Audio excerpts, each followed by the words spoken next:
365 दिन पर्यंत मंदिर जीवनी कहीं कौन असुविधा हो ना नहीं आमर तत्व अच्छे गोटे कथा कहतु जदि मो घर बापा मो पाख चलीगला आ मुझे समाधि कली कि शवदाह कली 365 दिन मंदिर जीविनी आपण छेली कुकुड़ा गुड़ा काणी खाई निज हांडीशाला ऐश्वर्य कोणटा मशाणी पेटटा को आपणकर कौन कले संसान कले सेटा केते दिन पर्यंत पेटरे रहिबो सप तो सप ना तार किछ डिफरेंट अछि काहे के से मंदिर को ये अधिकार देइछ आपण को मंदिर को जीवा पाई आपण पहाड़े बेढ़ारे रही की पतित पावन नेता देखंतु जदि आपण पेटरे सब रखिकी आपण मंदिर रे प्रवेश करूछंती तेरे भगवान सीना किसी कहूना प्रबुद्ध रूप में अच्छा से केवल गोटे कथा कहते यार ये कौन करुचु निजे टे परिवर्तन हाँ से तो कही पुओ को 10वीं परीक्षा देवाई आणुचु पुओ पाखे आडमिट कार्ड अच्छी बोली से परीक्षा दौची तो पाखे तो आडमिट कार्ड नहीं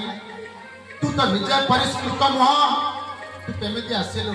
नना सीना कहते अपवित्र पवित्र व सर्वव्यास्थान गतपिया ये स्मरते पुंडरीकाक्षम साबाहाय भयंकराय शुचि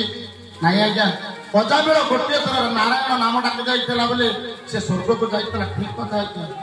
किंतु आपणकर कृत कारिता और अनुमोदित कर्म अनुसार आपण जीवे ए मनीष जन्म जिते आउ थे देह धाम छाड़ी स्वर्ग धाम को जीव गोटे कंडीशन आज्ञा पुनर्जन्म मनीष होगा जो दिन आपंकर मृत्यु हम से दिन जमदूत देवदूत आसे कंडीशन एक देखिए आपको कौन 80 वर्ष होती प्रथम जदि 80 वर्ष होती तेरे आने किए ने देवदूत तापर विचार करेंगे ये कौन कर्म करती जार 80 वर्ष पूर्व चलीगला सी कौन कर देखिए जे 365 दिन पर्यंत से आमिष बा जीव हत्यार खाद्य खाइनी तो जदि न खाई तार होगला एलिजिबल कौटी की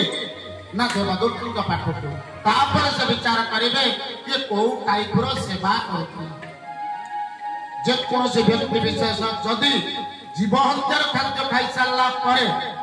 1000 मंदिर कर लक्ष लोक खाया को दब से मृत्यु हेले केबे मनीष हो पारि तेणु आपण चेष्टा आपण आम खाई के आसीचु आज ठार